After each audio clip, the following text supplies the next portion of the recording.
عزيزي المشاهد، ادعمونا بالضغط على اشتراك وفعل الجرس ليصلك كل جديد واضغط على جيم، وشكرا لكم.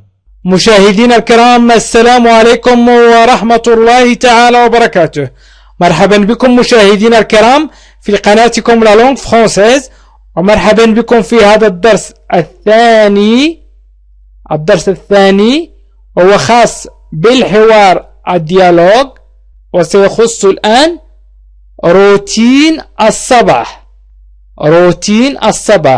روتين du matin.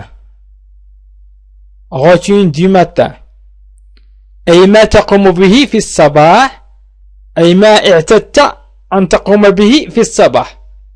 وقبل أن أكمل الدرس مشاهدينا الكرام، لا بأس أن أذكركم أن في الدرس الأول قمت بتقديم كيف تقدم نفسك، comment présentez-vous، وتعلمنا كيف أقول اسمي أو je m'appelle مثلا كريم، وأيضا جنسيتي، وأيضا سني، وأيضا عملي. ولمن أراد مشاهدة دروس القواعد أو مشاهدة دروس الحوارات ومتابعة برنامج تعلم اللغة الفرنسية في 3 أشهر، فيكفيه الضغط على الرابط، وهو في أسفل الفيديو سواء في خانة التعليق أو الدردشة أو في خانة الوصف. سيجد رابط بجميع الدروس، أو عفوا رابطين، الرابط الأول بدروس القواعد والرابط الثاني بدروس الحوارات. إذن سأبدأ الدرس على بركة الله. روتين تعني habitude، يعني ما تعتاد أن تقوم به. مثلا d'habitude أعيدوا معي الجمل وكرروا معي الكلمات لكي تتعلموا نطق اللغة الفرنسية. قلنا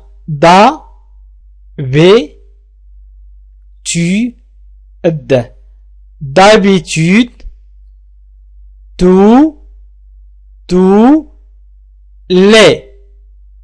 tous les matins,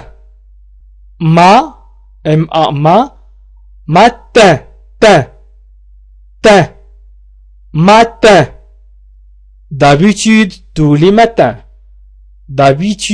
tous les matins, d'habitude كالعادة أو عادة، tous les matins كل صباح. لماذا أسميت هذه الدروس حوارات؟ لأنني أعلمكم كيف تستطيعون التكلم مع الآخرين، كيف تحاورون الآخرين. d'habitude tous les matins، عادة كل صباح.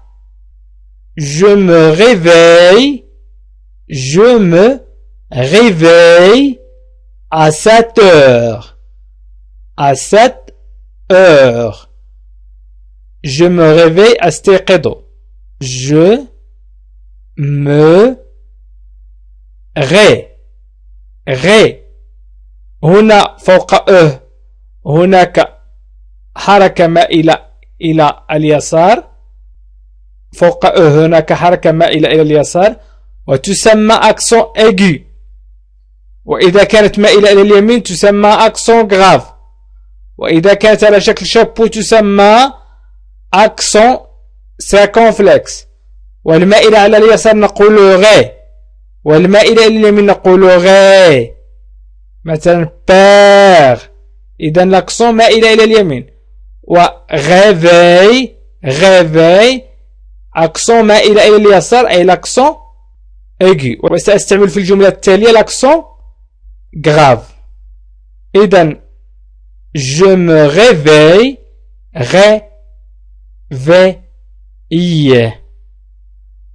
à 7 heures. 7 heures. هنا A فوقها l'accent grave وتعني في ونحوه. وهذا كل ما أعيده من قواعد ذكرته سابقا، يكفيكم الضغط على الرابط الموجود أسفل الفيديو في خانة الدردشة أو التعليق أو في خانة الوصف. avec accent تعني في أو نحو. إذن je me réveille أستيقظ. تعني في 7 heures الساعة 7 وهو 7 تعني 7 وفي هنا ما دمنا قلنا الساعة نقول 7.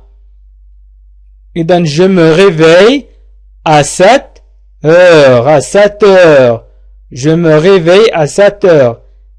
إذن d'habitude tous les matins je me réveille à 7 heures. réveil أي أستيقظ هي réveil. ويمكن أن نقول je me lève à 7 heures et demie du matin. je me lève هنا accent grave لأن الحركة الموجودة فوق مائلة إلى اليمين، ولذلك نقول lève ولا نقول lève لأن l'accent هنا هي accent grave. إذا كانت مائلة اليسار نقول lève، وإذا كانت مائلة اليمين نقول lève. je me lève à 7 heures et demi هي demi والنصف demi، ولكن نقول et demi du matin. إذن je me lève أنهض في 7 heures 7 الساعة 7 et demi ونصف et demi تعني demi تعني النصف du matin صباحا. أنهض في الساعة 7:30 صباحا أو أنهض في 7:30 صباحا. je me lève à 7h30 du matin. إذن يمكن أن أجمع هذه الجمل 3 وأقول d'habitude tous les matins je me réveille هي أستيقظ أفتح عيني لا أكون نائما، ولكن je me lève تعني أنهض من السرير à 7 heures et je me lève à 7h30 du matin. إذن d'habitude عادة tous les matins كل صباح je me réveille أستيقظ à 7 heures في الساعة 7 et je me lève وأنهض à 7 heures في 7 أو في الساعة 7:30 والنصف du matin صباحا. إذن يجب أن تدونوا في مذكرة d'habitude تعني كالعادة أو عادة، متى الصباح، je me réveille أستيقظ أو أستفيق، je me lève أنهض، demi يعني demi تعني نصف. إذن d'habitude tous les matins je me réveille à 7 heures et je me lève à 7h30 du matin. إذن سأمر إلى ما أقوم به عندما أنهض. Ensuite, je me lave. Ensuite. ثم أو وبعد ذلك. Ensuite. Ensuite. أعيدوا مع الجمل. كرروا مع الجمل والكلمات. Ensuite. Ensuite. Je me lave. Je me lave. Je me lave. أنا أغتسل.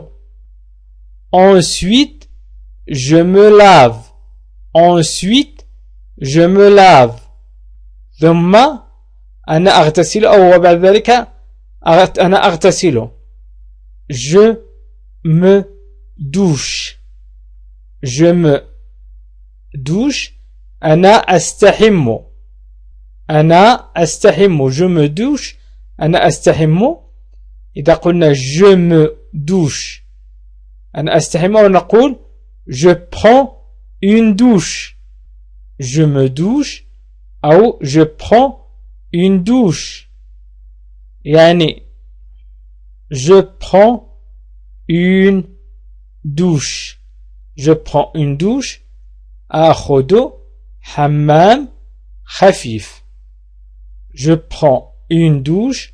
أخذ حمام خفيف. Je prends une douche. Je, c'est un pronom personnel. أي ضمير شخصي. Prends, c'est le verbe prendre au présent. Une douche, c'est un nom commun. أي اسم نكرة لأنه مسبوق ب une. L'article indéfini أي أداة نكرة أو أداة غير معرفة وهي une. Je prends une douche. أخذ حمام خفيف. وبعد ذلك مثلا أرتدي ملابسي. Je m'habille. Je m'habille. أرتدي ملابسي. Je m'habille. Je m'habille. Je m'habille. Je m'habille. Je m'habille. وأيضا je me peine. Et je me peine. Et je me peine. إذا كانت الجي قبل أن نقول ني. بيني. بيني أمشط شعري. je me peine. أمشط شعري. و تعني و. je me peine. أمشط شعري. Je prends mon petit déjeuner. Déjeuner. Je prends mon petit déjeuner. Déjeuner. دي لم نقل دي déjeuner لأن هنا أكسون أيجو أي مائلة إلى اليسار. لذلك كيف هي تقطع. déjeuner. Déjeuner. Je prends mon petit déjeuner. أتناول. Je prends. أتناول أو أخذ mon petit déjeuner. وجبة الإفطار. الإفطار هو petit déjeuner. إذن سأكتب هذه الجمل على شكل فقرة وسأقول فيها الروتين اليومي مثلا الصباحي. Ensuite. Ensuite. Je me lave. Je me lave. أو je me douche. Je me lave أو je me douche أو je prends une douche أو je m'habille et je m'habille. Je m'habille. Je me peine. Je me peine et je prends mon petit déjeuner, déjeuner. Ensuite, je me lave, je me douche, je prends une douche, je m'habille, je me peigne et je prends mon petit déjeuner. Ensuite, ثم je me lave, أنا أغتسل أو أغسل. Je me douche, أنا أستحم. Je me prends une douche, أخذ حمام خفيف. Je m'habille, أرتدي ملابسي. Je me peigne, أمشط شعري. Et je prends أتناول mon petit déjeuner وجبة الإفطار. petit déjeuner وجبة الإفطار أو الإفطار. إذن الدرس الثاني، الدرس الأول قلنا كيف تقدم نفسك comment présentez-vous. والدرس الثاني روتين الصباح أو routine du matin. D'habitude, tous les matins, je me réveille à 7 heures, je me lève à 7h30 du matin. Ensuite, je me lave, je me douche, je prends une douche, je m'habille, je me peigne et je prends mon petit déjeuner. إذا مشاهدينا الكرام، أحاول أن أعلمكم كيفية تركيب الجمل أو كيف تتحاورون مع الآخرين، وما هي الأشياء المتداولة في اللغة الفرنسية بكثرة، أي الجمل أو الكلمات المتداولة كثيرا في اللغة الفرنسية.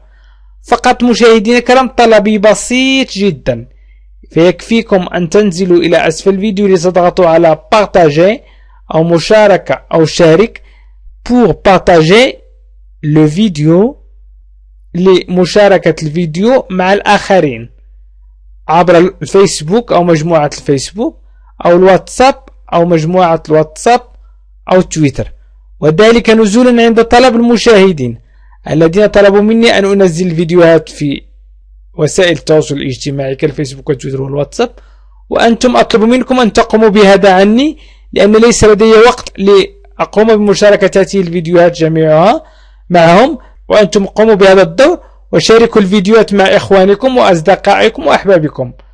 وشكرا لكم مشاهدينا الكرام، وأطلب ممن يريد مشاهدة فيديوهات الحوارات أو فيديوهات القواعد فيكفيه الضغط على الروابط أسفل الفيديو في خانة الوصف أو في خانة التعليق أو الدردشة.